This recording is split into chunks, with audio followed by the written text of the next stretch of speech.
Hello everybody, in today's video I'm going to be editing one of my recent photos using Luminar NEO. Luminar NEO is made by Skylum. They reached out to me, see if I'm interested in trying out the program, making a video about it, but I'm not sponsored by them. I just wanted to kind of go over it, how I set it up, how I use it to edit my landscape photographs, and just go over some of the features that I find useful for landscape photography and your workflow. So the first thing I'm going to do is I'm going to open up a new catalog here, as if you were doing it for the first time. I'm just going to call this landscape photography. Save it. So now I have a new catalog. You can create as many catalogs as you like. It's just one of the features here.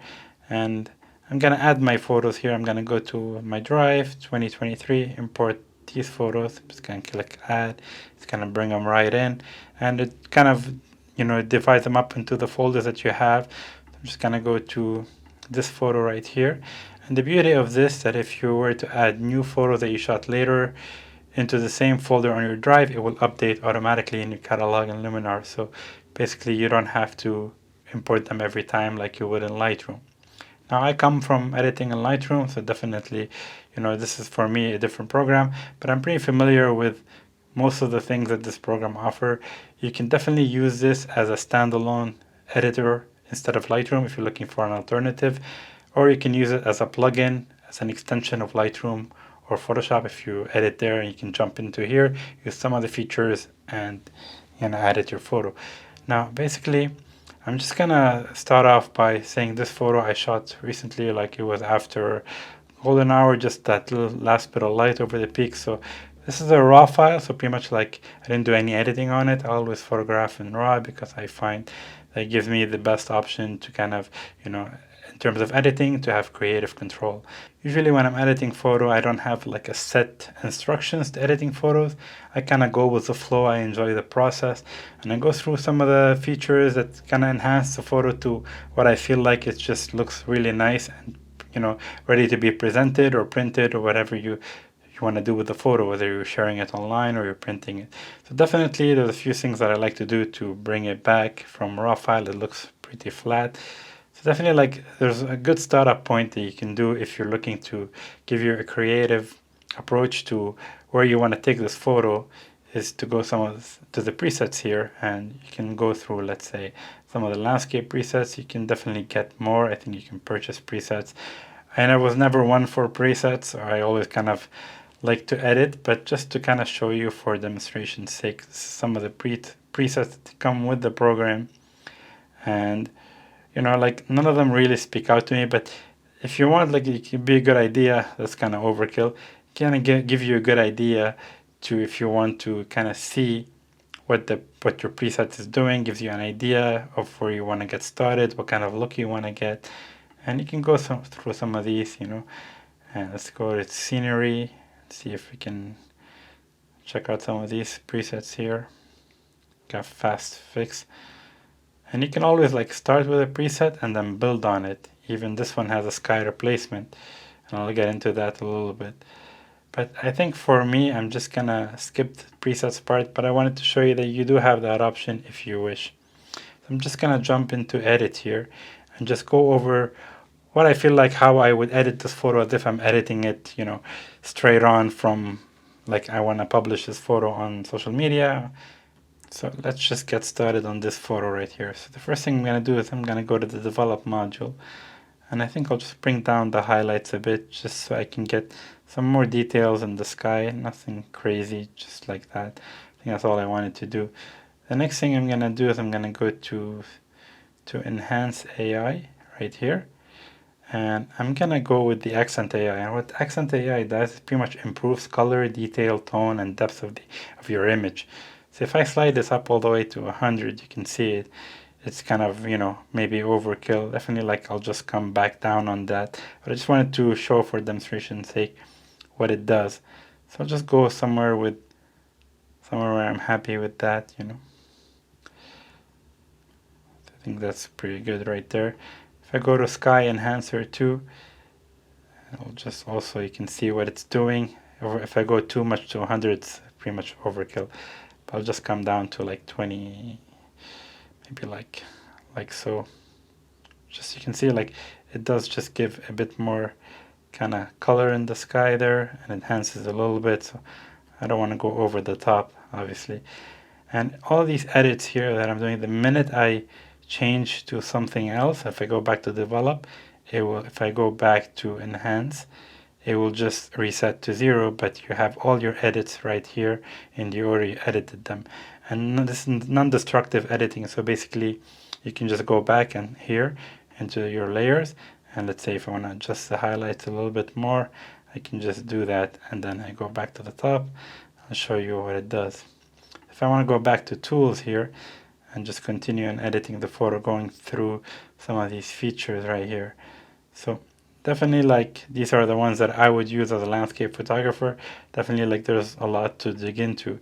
You have structure here. You can, you know, if you want to make it a bit more detailed, you can do that. But even if you were to kind of go in negative structure, that could be interesting for this because it can make it a bit softer. You can see at 100%, it's kind of a lot. But if I go just a tad, like 25% or so, it does have like a kind of a, you know, soft softening effect on the landscape, which I find it works well for this kind of picture with the landscape. I'm gonna use that, but I don't want to apply it to the sky because I think it just makes it look weird. So I'm just gonna leave it at 100 and just go to the masking tool. And if you go to Mask AI, that's one of the features here. So the Mask AI is pretty much analyzing the whole image, and I can select which masks, which areas I want to target this effect on. So I just left it at 100 just so I can see the effect. So if I select natural ground, you can see it will select the natural foreground here. If I go to flora, we'll select a bit more. If I go to mountains, it will select the mountains, and we'll just leave out the sky. So overall, this did a pretty, you know, good job. I mean, it missed a few bits here, but I just kind of wanted to show you what this does. And if I go back to adjustments now, and I just come down on the amount, and if I crank out the boost, it will boost this effect in the areas that I'm targeting. And see, before it's a bit sharper here, and after it's just a bit softer, and it looks really, really nice. I quite like that effect. So yeah, I think I'm gonna keep that. I quite like that. And next thing you know, color, I'm not gonna touch it because maybe I'll do it that of saturation after. Maybe I'll just see. I'll just go through some of this. This is for black and white if you want to wish to do that. And you get denoise, landscape. Now this is actually landscape. You can do dehaze, golden hour, foliage enhancer. I think what I'm going to do is I'm going to crank out the golden hour a little bit because this was shot just a little bit before the golden hour ended. So I think I could benefit from boosting that up. And foliage enhancer, you can kind of see where it's targeting. It's not really something that I would go for. You can see it's just targeting the green trees there, but I think I'll just do some golden hour enhance, just enhance that, adjust that a little bit. Yeah, somewhere like so. Pretty happy with that. And you can kind of see, like, when I'm editing the photo, it does blur it out a little bit, but then if you wait a few seconds, it becomes sharp again. So if you're seeing that on your screen, it's totally normal. Now another feature that go to, you can add a vignette if you like. I'm pretty fine with that how it is. And you can go, you have another creative options here like relight AI that you can do, like you can brighten the area in the foreground and darken up the background and just play with the control from front to back. I don't think it applies for this image, but you could use it as somewhere. You have atmosphere AI if you want to add certain things, you can. Definitely, I don't like to play too much with AI. Obviously, like here, you're using it to your advantage, but definitely, like, it's just something to consider. You can go over the top using some of these things, but it's a creative process. Pretty much, like, for me, I'm just editing it from front to back and just to see what kind of goes well with me and my editing. And when I'm happy with it, I'll pretty much know that the image is pretty much happy with the result. So so far I've done a few things. If you go through my edits here, I didn't do a whole lot. I just did develop raw, I did enhance AI, I did a structure AI, and I did some landscape golden hour. And if I want to maybe saturate the image a little bit, I can go to develop module here. And let's see if I can do color. I can do saturation here. If I want to just saturate it a little bit, I can do that, just a tad of saturation that can make it pop a bit more. All right. Now continuing on to the creative, you have sun rays. You can add sun rays if you want. Definitely, like, there's no sun here, so it'd be weird to have sun rays. And you have dramatic, mood. Definitely, like, these are the things I don't think I'll ever be using. You know, matte, I've kind of played around with it a little bit.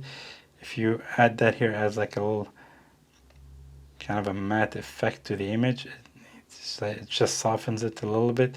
It's gonna be good if you want to go like a route where you want to go a bit dreamy with the image. Furthermore, you can kind of do that. You can just add a little bit here and just check before and after, before, after. So yeah, I mean, not a whole lot of difference, but just a tiny bit. I think it looks like it's making it a little brighter here. And like you said, you can pretty much mask out anything here if you wish to have it in targeting area. But the next one is gonna be mystical. I'm gonna go a bit, see what that does. Now, if you wanna do like a kind of a Orton glow effect and you wanna have it a bit more painterly and dreamy, you can use this one. And if I go to 100%, it's like a bit much, of course. So definitely, like, you wanna tone it down, and it makes the cloud look a bit, you know, weird and mushy. So definitely, like, I would just mask this one as well. So let's go back to masking. If I click AI mask again, it will do the same thing. You can see this time it loaded a lot quicker because it already masked the previous one. So if I select all three, it will select everything that was selected from before.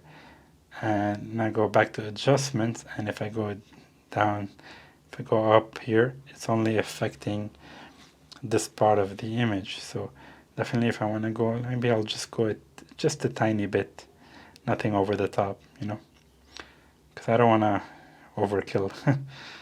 Definitely.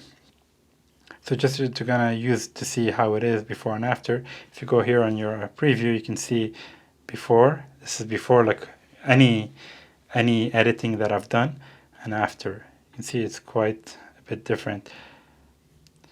The next thing I would do, you can also add a glow here. You can do the Orton effect this way, but I did it in a kind of a different way. I used the mystical as an approach. And let's say if I want to go back here and just increase my amount a little bit to have my effect show up more, I can do that right here. You definitely go back to your edits, and you can have you can go back to your edits right here and just work on that. If you do it here, you're pretty much adding a new kind of edit on top. So I think for kind of a landscape photograph, this is what I would do. I think I'm pretty happy with this so far. I might just bring down the sky a little bit, and let's see. If I go to my edits, go to my develop module here, and I'll just maybe bring down the highlights, maybe just bring down my exposure a touch, and then go back up to mystical, and you can see this pretty much my final image right here. I'm pretty happy with it. And as you can see right here, I noticed a little dust spot here, and usually, like, there's two ways to do about this. If you go to erase, you can do your cleanup right here, and if you want to do it automatically, you can just do remove dust spots, and it will analyze the whole scene and remove your dust spots. But I find with this end, it just kind of tends to not do such a good job. I'm gonna show you for demonstration's sake. See how it does.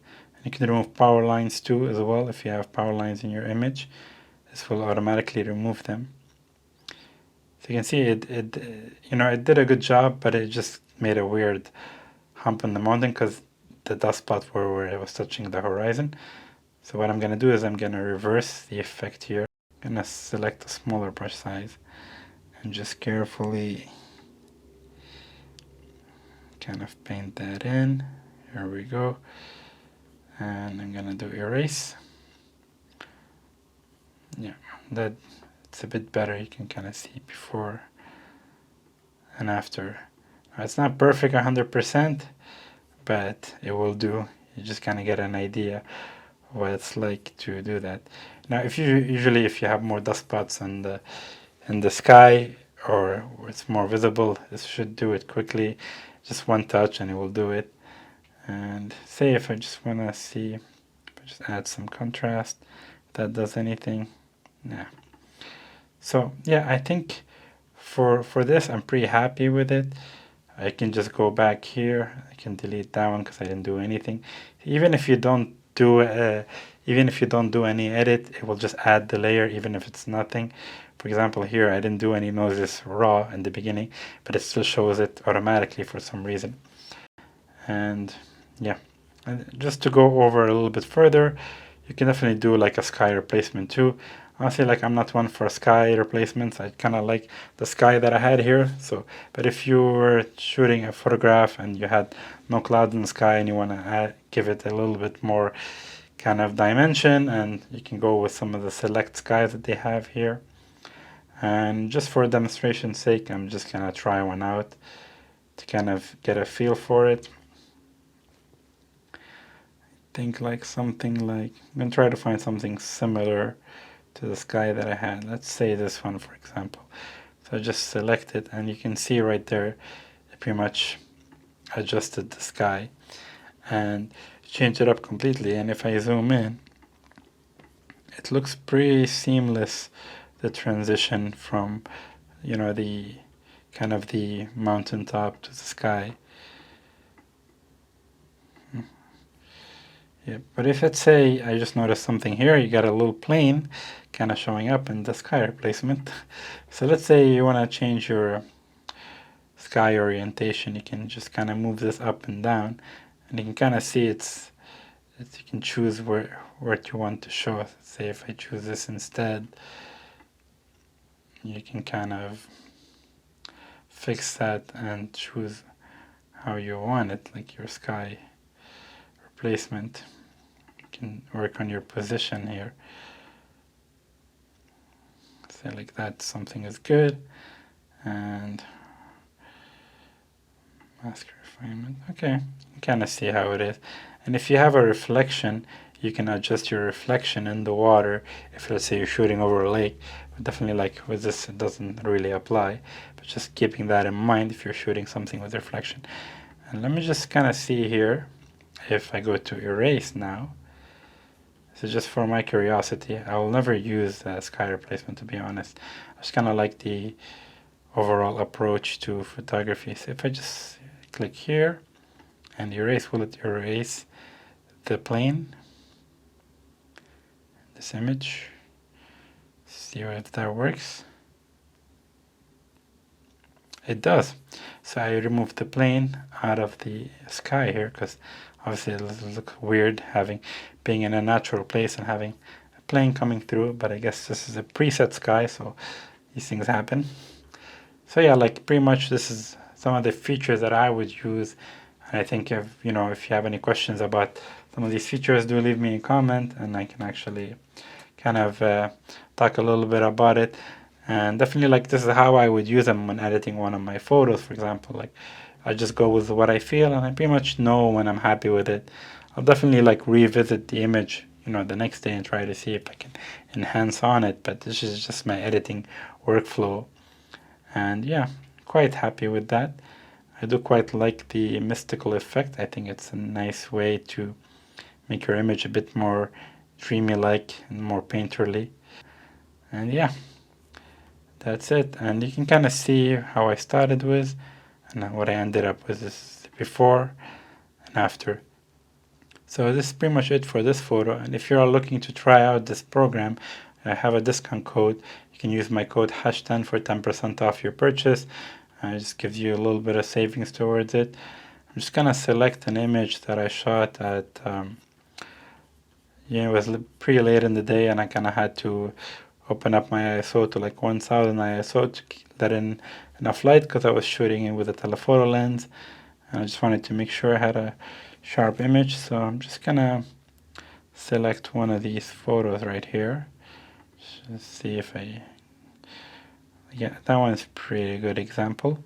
You kind of see like it's pretty noisy. So first thing you want to do when you have an image that has some noise in it and you want to clean up is do the cleanup first and then apply some of the edits, because it will apply those edits later on the cleaner file with the cleaner noise and the cleaner pixels. So definitely like you don't want to do the edits on the kind of like the noisy pixels and then do Noiseless AI. So this, first of all, you go to the extensions here, you got Noiseless Raw right here, and you can see like you have a low, medium, and high settings depending on the level of noise. And the program will recommend some advice. You think, say for example here it says use a low adjustment for this image. So I'm just gonna click low, and it's gonna do its magic. It's gonna run the program. And usually in the beginning that takes a bit of time to do, but once it processes the image, it will be quicker to switch between low, medium, and high if you find that you need a higher kind of a higher, you know, noise reduction.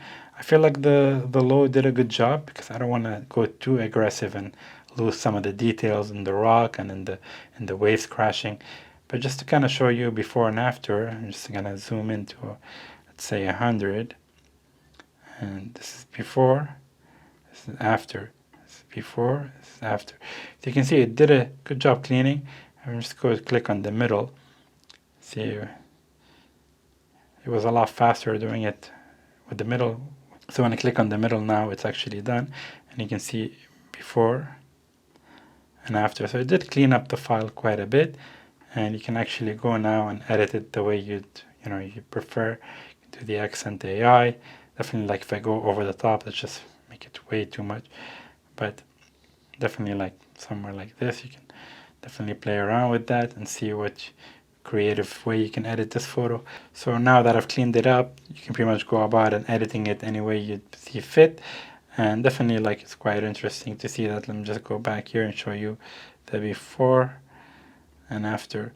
So it does do a good job cleaning up the file. Obviously it depends on here this is like a low light condition too, so it could maybe perhaps perform better or worse in different situation depending on your kind of subject matter.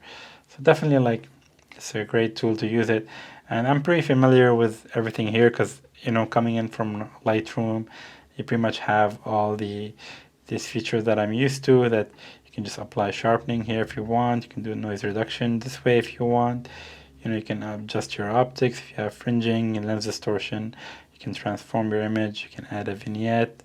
So definitely like if you're coming from Lightroom and you're going to use this program, it's definitely like, should be an easy, clear to understand. But where this program really differs is with the enhanced AI here, the accent AI, the sky enhancer. You got the sky replacement, you got the structure AI, you got some of the creative tools here that you can use to kind of, I think for landscape photography, these tools can be helpful to play around with depending on what you're photographing. Personally, I find editing photos to be a really relaxing experience. And remember to have fun with it and be creative, use the tools for your advantage. So I hope you guys enjoyed this video, kind of going through Luminar NEO, how I would use it to edit one of my landscape photographs and how I would use it to kind of see my pictures come to life. So if you guys are interested in this program, like I said, you can use my code #10 for 10% off. And if you have any questions about this program, do leave me a comment. I do like comments and I'm happy to answer them to the best of my knowledge. And you can probably check out their website as well. I'll leave a link in the description of the video. You can learn more about this program. And if you're looking for an alternative to Lightroom, definitely you can check it out.